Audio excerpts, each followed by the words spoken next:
손주 보시려면 조건을 좀 지켜주세요. 며느리가 그렇게 말했습니다. 태도는 정중했지만 말투는 아주 또렷했습니다. 저를 바라보는 눈엔 예의도 존중도 없었습니다. 안녕하세요. 마흔 이후 사람 공부입니다. 오늘도 찾아와 주셔서 감사합니다. 구독과 좋아요 눌러주시면 이런 이야기를 더 많은 분들과 나눌 수 있습니다. 그날은 손주 재롱잔치가 있던 날이었습니다. 아침부터 시장에 가서 애가 좋아하는 반찬 재료를 사고 도시락에 넣을 작은 유부초밥도 직접 쥐었지요. 김도 곱게 자르고 과일도 깎아 넣었습니다. 그저 손주가 좋아할 얼굴을 보고 싶었습니다. 그 마음 하나로 무거운 다리 이끌고 버스를 2번이나 갈아탔습니다. 도착하자마자 며느리가 저를 부르더군요. 어머님, 잠깐 말씀 좀 드릴게요. 그러곤 마치 사무적인 업무 지시처럼 종이 한 장을 내밀었습니다. 앞으로는요, 손주 보실 땐 이 조건들 좀 지켜주셨으면 해요. 종이에 적힌 내용은 이랬습니다. 방문 전 최소 3일 전 예약. 음식 제공 시 사전 동의 필수. 감정적 언행 자제. 우리 손주 금지. 종교 정치적 언급 금지. 아이에게 혼란을 줄 수 있는 관계 최소화. 저는 아무 말도 할 수 없었습니다. 손주가 그날 부른 첫 노래가 작은 별이었는데 제 귀엔 그 가사가 들리지 않았습니다. 먼저 연락 주시고 애 보러 오실 땐 최소 이틀 전에 말씀 주세요. 그리고 애 앞에서 절대 내 새끼 같은 말은 하지 마세요. 헷갈리게 하지 마시고요.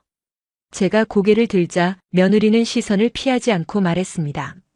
어머님도 나이 드셨잖아요. 기억력도 솔직히 좀 걱정돼서요. 애한테 잘못된 정보 주실까봐. 그 순간 정말 묻고 싶었습니다. 그래서 내가 이 아이한테 해로운 사람이란 말이니? 하지만 대신 이 말이 먼저 튀어나왔습니다. 내가 그렇게까지 방해가 되니? 그랬더니 며느리가 웃더군요. 그러곤 이렇게 말했습니다. 할머니시잖아요. 할머니는 그냥 할머니 역할만 해주세요. 괜히 애한테 정주게 하지 마세요. 애 헷갈려요. 그 말을 듣고 가슴이 덜컥 내려앉았습니다. 저는 말했습니다. 됐어. 그럼 니들끼리 키워. 돌아서려는데 등 뒤에서 손주의 목소리가 들렸습니다. 할머니, 어디 가? 그 아이는 저를 향해 손을 뻗고 있었고 며느리는 그 손을 낚아채듯 안아들었습니다.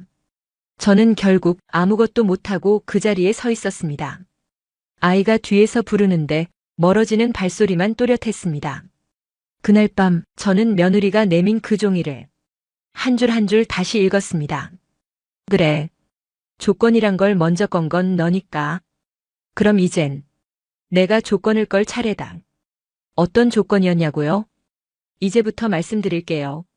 처음 우리 집에 왔을 땐 참 말랐던 아이였습니다. 깡마르고 새하얀 얼굴로 고개도 제대로 들지 못하고 앉아있던 그 아이를 보고 저는 솔직히 마음이 짠했습니다. 식탁에 앉아 국을 푸는데 아무것도 모른다는 듯 그릇만 멍하니 바라보던 모습이 자꾸 마음에 밟혔지요.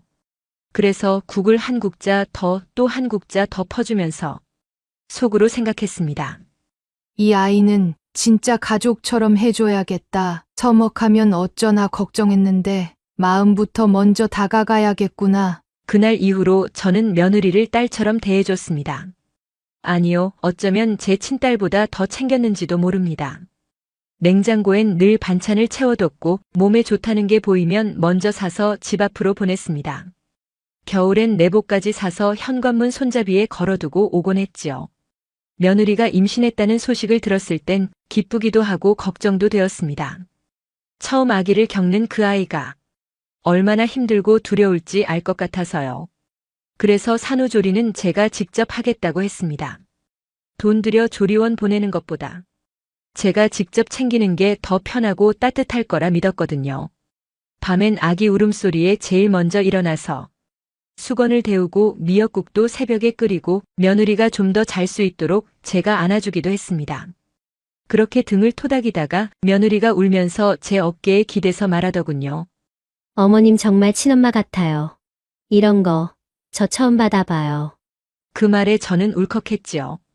그날 밤 조용히 방에 들어와서 혼자 속삭였습니다.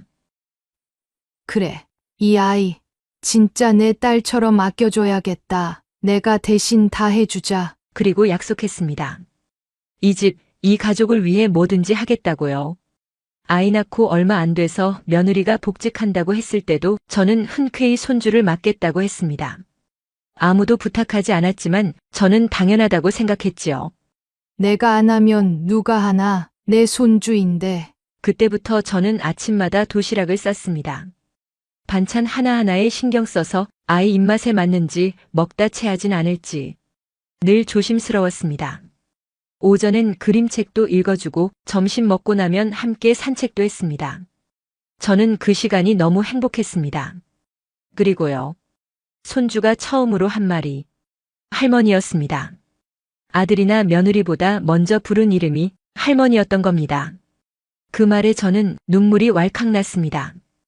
아이가 저를 꼭 껴안았을 때, 그 작은 손이 제 등에 닿았을 때 저는 그 어떤 부귀영화보다 그 순간이 제일 소중하다고 느꼈습니다. 아들이 늦게 들어오는 날엔 며느리랑 단둘이 밥도 먹고 드라마도 같이 보고 이야기도 나눴습니다. 며느리가 웃으며 말하곤 했어요. 어머님이랑 있으니까 시간이 너무 잘 가요. 진짜 엄마랑 있는 것 같아요. 그런 말을 들을 때마다 제 마음은 또 녹았습니다. 그런데요. 그 평화가 조용히 조금씩 금이 가기 시작했습니다. 언제부터였을까요? 아들이 승진하고 며느리가 직장에 복직한 그 무렵부터였던 것 같습니다. 처음엔 며느리 얼굴이 지쳐 보여서 그럴 수 있다고 생각했습니다. 출퇴근에 육아에 회사 생활까지 힘들겠지. 저라도 더 도와야겠다 싶어서 집에 반찬을 더 많이 해놓고 아이 옷도 하나 둘 더 사놓았습니다. 그런데요. 어느 날 반찬을 들고 집에 갔더니 문 앞에서 며느리가 제 손을 막으며 말하더군요. 어머님, 앞으로는 연락하고 오세요. 요즘은 너무 갑자기 오셔서 좀 불편해요. 그 말을 듣는 순간 숨이 멎는 것 같았습니다. 불편하다고요? 제가 만든 반찬, 내 손주 보러 가는 게 그렇게 불편한 일이었을까요? 그날 저는 말없이 고개만 끄덕이고 돌아섰습니다. 집으로 돌아오는 길, 비닐봉지 안에 있던 반찬통이 미지근해져 있었습니다. 그때부터 저는 조심하게 됐습니다. 전화도 하기 전에 문자부터 보내고 혹시 부담일까봐 집 근처에 가서도 그냥 발걸음을 돌린 적도 많습니다. 그러던 중 손주 생일이 다가왔습니다. 이번엔 꼭 보자고 조촐하게 케이크라도 함께 자르자고 조심스레 문자를 보냈습니다. 얘야, 이번 주말 손주 생일이잖니? 할미가 조그만 선물 준비했는데 잠깐 얼굴만이라도 보면 좋겠구나. 그리고 잠시 뒤 도착한 답장은 딱 2줄이었습니다. 이번엔 가족끼리 조용히 보내려 해요.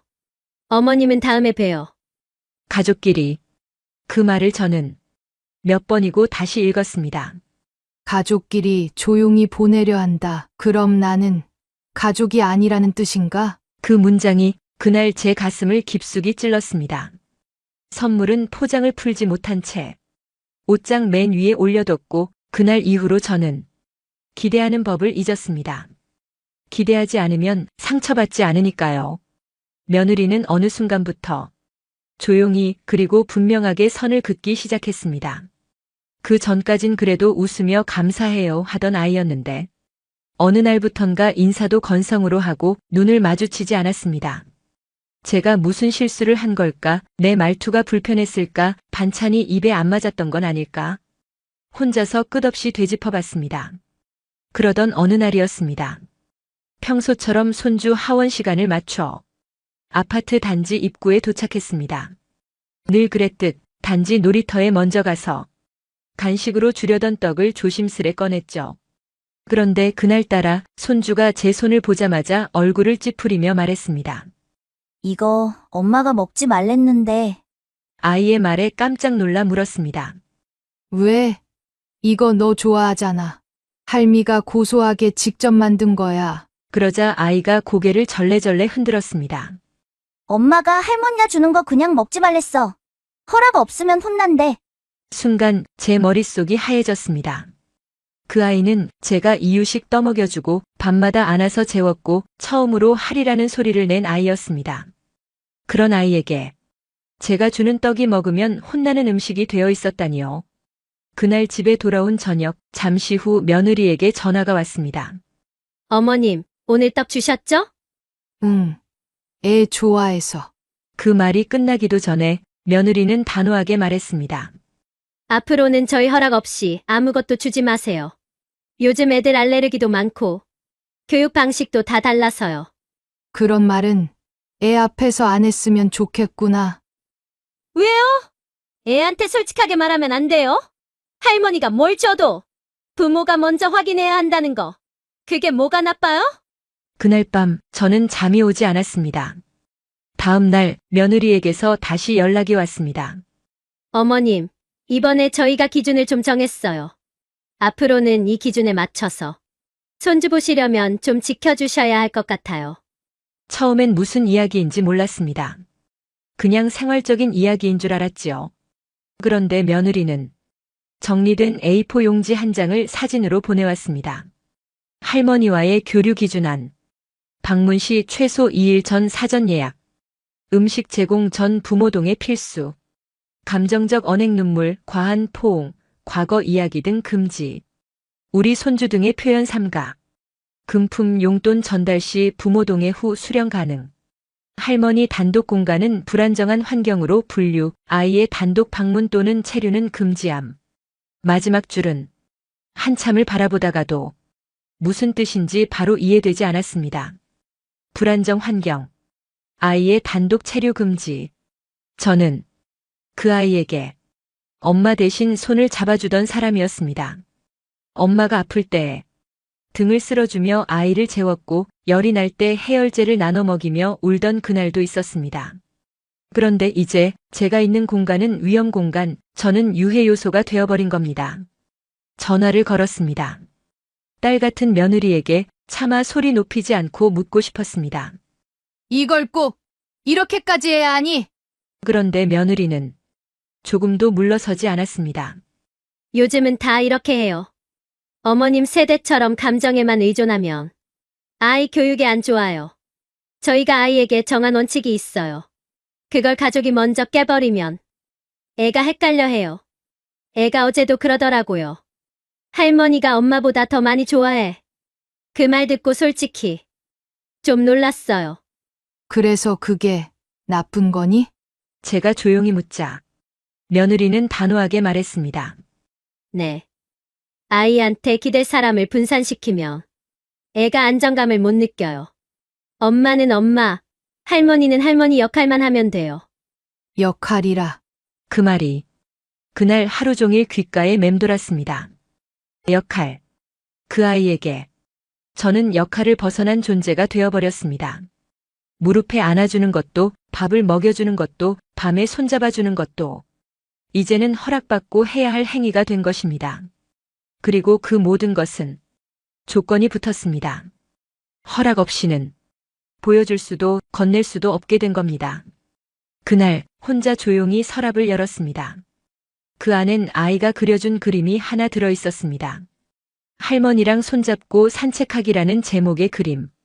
그 그림 아래에 아이의 삐뚤빼뚤한 글씨로 적혀 있었습니다. 할머니는 내 편이에요. 그 글을 읽는 순간 가슴이 뭉개지는 것 같았습니다. 이 아이는 내가 누군지 잊지 않았는데 왜 어른들은 날 지워가고 있는 걸까요? 그 밤은 유난히 길었습니다.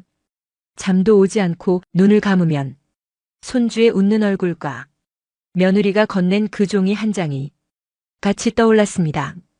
그렇게 하루가 지나고 일주일이 지나고 손주는 오지 않았습니다. 연락도 없었습니다. 그 종이 한 장은 말없이도 모든 걸 결정짓는 문서처럼 저를 조용히 밀어냈습니다. 손주의 생일이 다가오고 있었습니다. 얼마 전까지만 해도 케이크는 제가 굽고 생일상은 제가 차렸습니다. 아이도 할머니가 만든 떡이 제일 맛있다고 했었지요. 그런데 올해는 이상하게도 아무 소식이 없었습니다. 사실 아무도 알려주지 않았습니다. 전날까지만 해도 몰랐습니다. SNS도 안 하는 저는 그런 걸 통해 소식을 접할 일도 없었지요. 그런데 우연히 이웃 아주머니가 그러시더군요. 어머님, 손주 생일 파티 이번에 호텔에서 하신다면서요? 며느리가 SNS에 사진 올렸던데요. 호텔에서 한다고? 그 말을 듣고 제 심장이 쿵 내려앉았습니다. 호텔이요? 생일 파티를 호텔에서 한다고요? 나는 아무것도 들은 게 없는데요. 그날 밤 아들에게 전화를 걸었습니다. 6번 만에 받더군요. 엄마, 무슨 일이야? 생일 파티 한다며? 아, 그게. 우선순위 초대 인원만 불러야 해서 이번엔 유치원 친구들하고만 간단히 하려고 했어. 장소도 좁고 부모들 위주로 해서. 그래서 나는 그 우선순위 안에 안 들었구나. 그게 아니라 엄마는 부담 느끼실까봐. 부담. 내 손주 생일 잔치가 부담이니? 엄마, 너무 예민하게 듣지 마. 요즘엔 이런 거 부모 중심으로 하는 거야. 그 말에 입술이 저절로 말랐습니다. 생일 당일 전화도 없었습니다. 사진 한 장 오지 않았습니다. 그래도 밥상은 차렸습니다. 작은 생일 케이크 하나를 사와서 촛불을 켜놓고 혼자 마주 앉았습니다. 도시락처럼 싸두었던 잡채, 전, 그리고 미역국 한 그릇.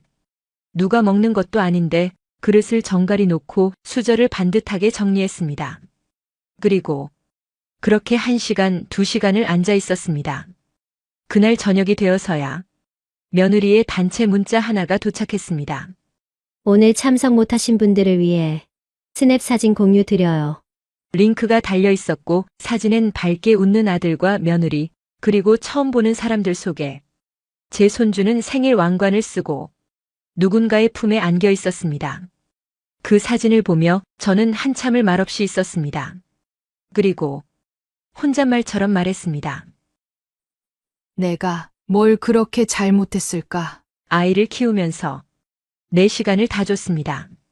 명절마다 아침 일찍부터 준비했고 아파도 병원 한 번 못 가고 애 봐주러 갔습니다.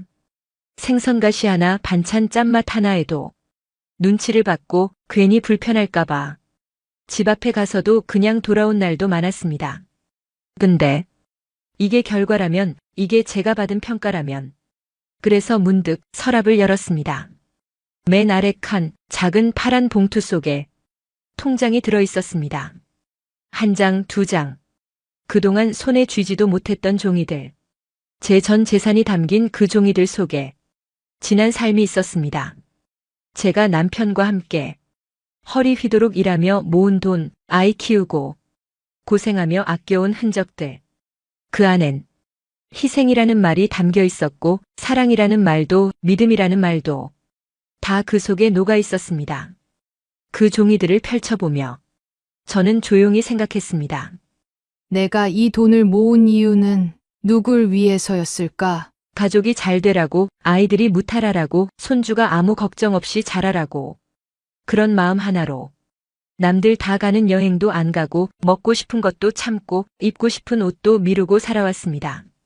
그런데 지금 나는 초대받지 못한 사람이고 사진으로만 존재하는 사람이고 아이에게는 접근 제한이 걸린 사람입니다. 그 순간 가슴에 쿡 찌르는 통증이 밀려왔습니다.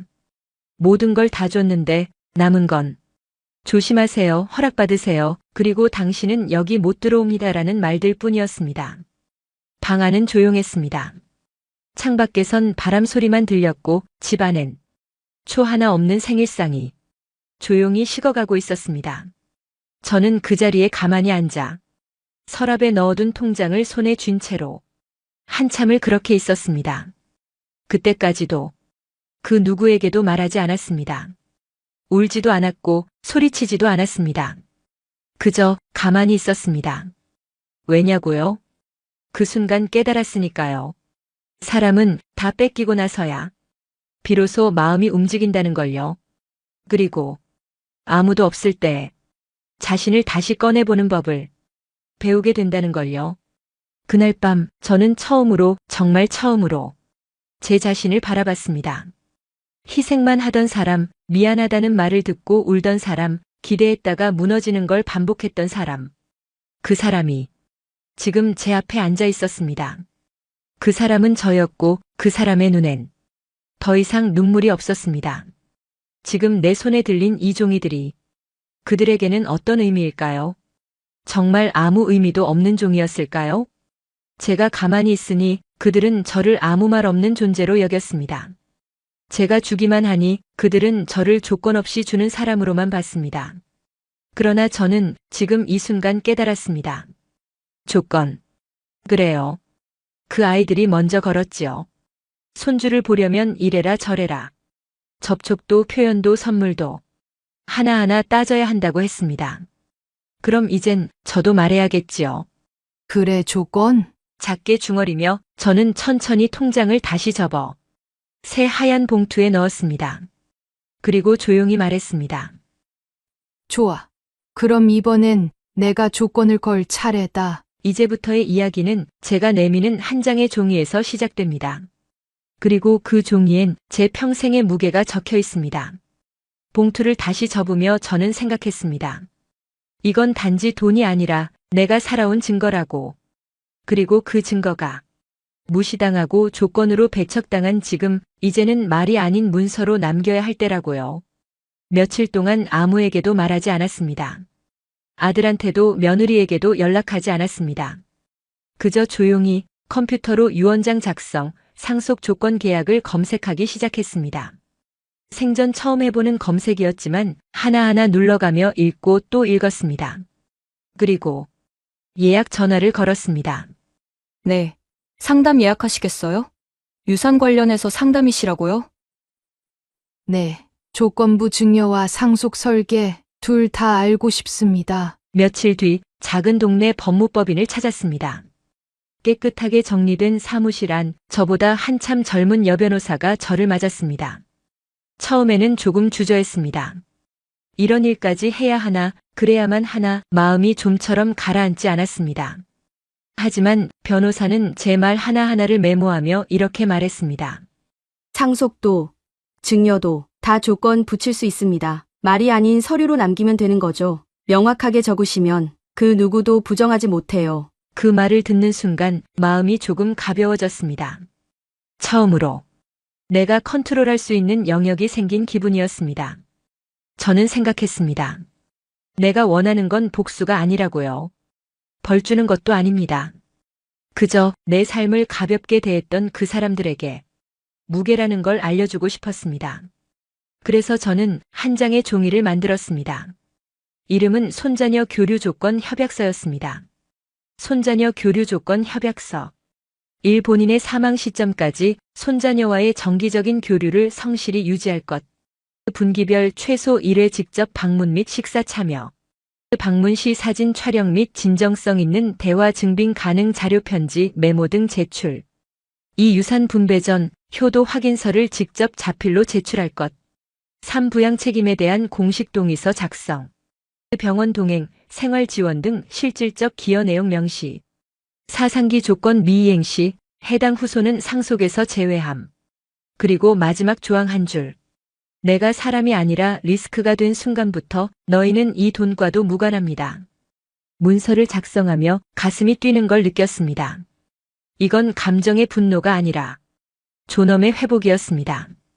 너희가 내게 조건을 걸었지. 그럼 이제 내가 내 조건을 걸어야지. 계약서 초안이 완성된 날 저는 아무 말 없이 집으로 돌아와 손주가 그려준 그림들을 꺼내놓고 앉았습니다. 아이의 글씨로 쓰여있던 말들. 할머니 최고. 할머니랑 바다 가고 싶어요. 할머니는 나랑 같이 놀아줘서 좋아요. 그 글들이 이제는 허락 없이 주면 안 되는 존재로 바뀌었다는 게 참 슬펐습니다. 그러나 그 슬픔은 오래가지 않았습니다. 슬퍼하면 안 돼. 기다리기만 하면 그들은 끝내 날 사람 아닌 존재로 정리해버릴 테니까. 며칠 후 변호사 사무실로부터 정식 문서가 도착했습니다. 도장이 찍힌 진한 인주 자국, 각 항목마다 들어간 구체적 문장들. 저는 그 문서를 서랍 맨 안쪽에 넣었습니다. 그리고 제 손으로 직접 편지를 썼습니다. 봉투 내용.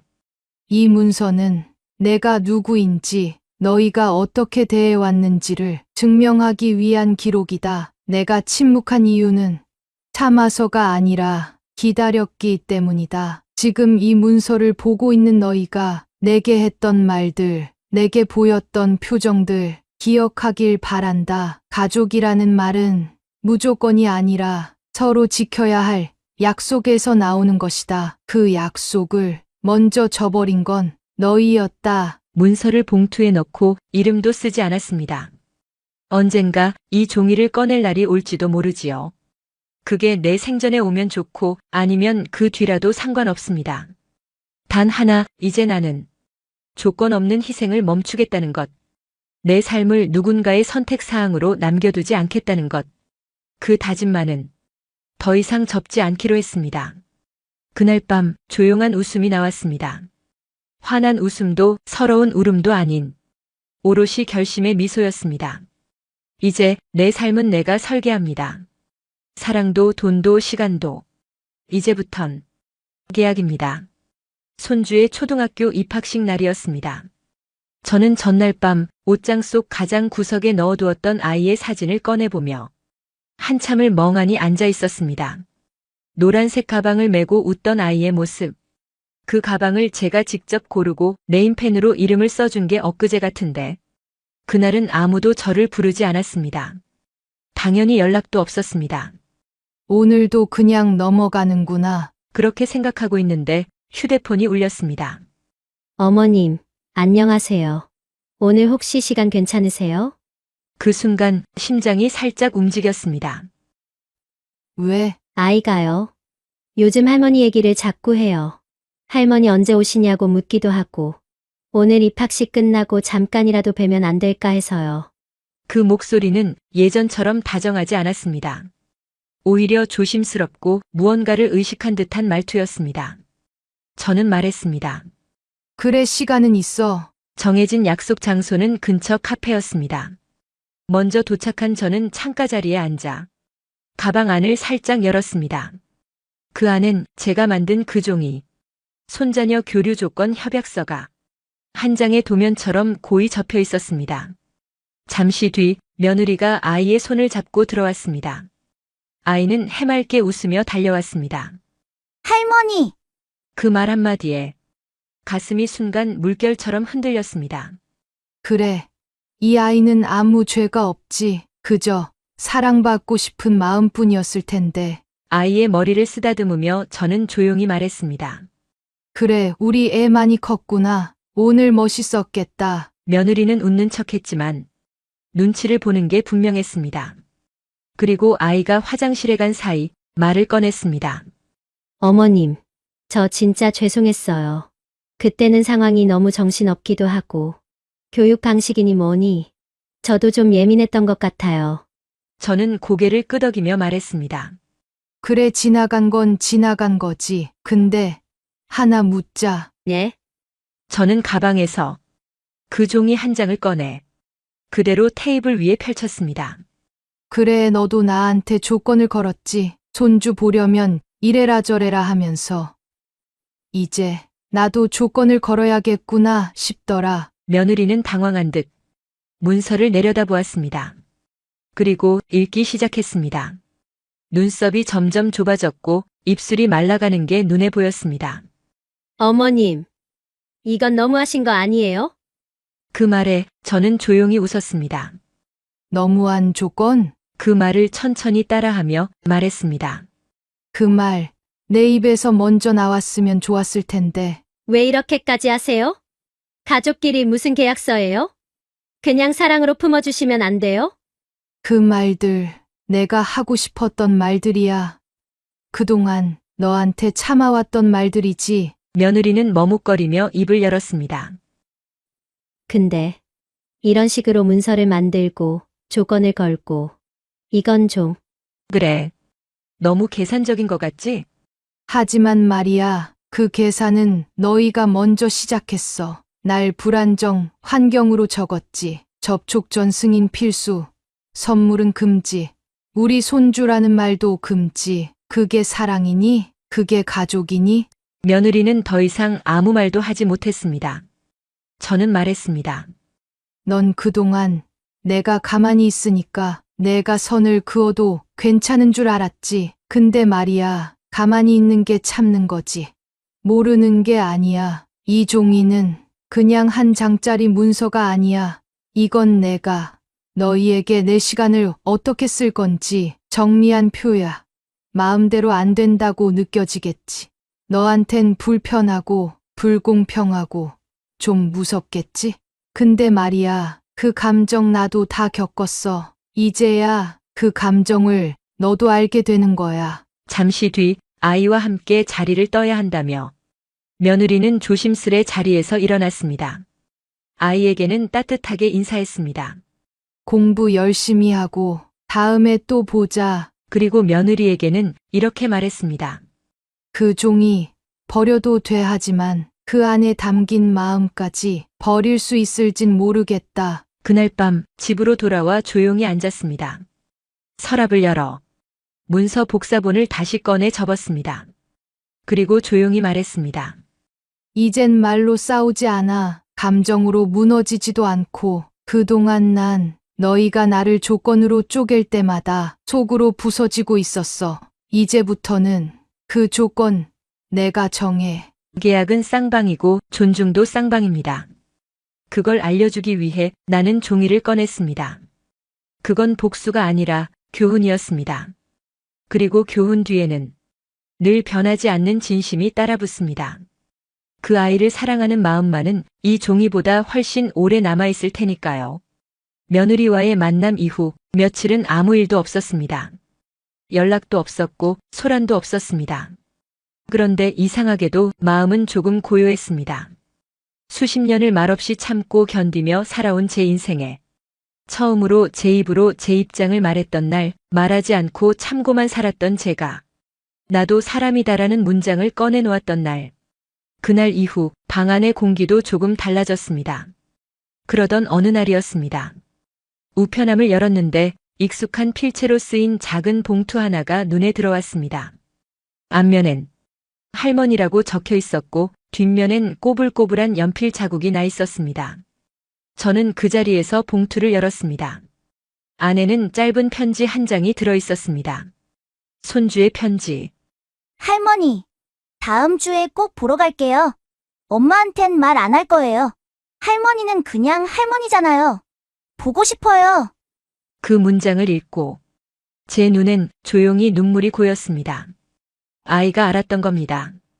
어른들이 만들었던 거리, 복잡한 조건들, 그 모든 것을 그 작은 마음이 이미 알고 있었던 겁니다. 그냥 할머니잖아요. 그 말이 저를 무너뜨렸습니다. 저는 편지를 조심스럽게 접어 책상 위에 올려두었습니다. 그리고 서랍을 열었습니다. 그 안에 있던 문서들, 조건, 조항, 서명까지 다 적힌 손자녀 교류 조건 협약서를 한 장 한 장 꺼냈습니다. 그리고는 가위를 꺼냈습니다. 말없이 조용히 그 종이를 잘라나갔습니다. 그건 눈물로 찢은 게 아니라 미련으로 찢은 것도 아니었습니다. 그저 그 아이가 보낸 단 한 줄의 편지 한 장이 그 어떤 조건보다 더 확실했고 더 단단했고 더 따뜻했기 때문입니다. 다 찍고 난 후 저는 조용히 말했습니다.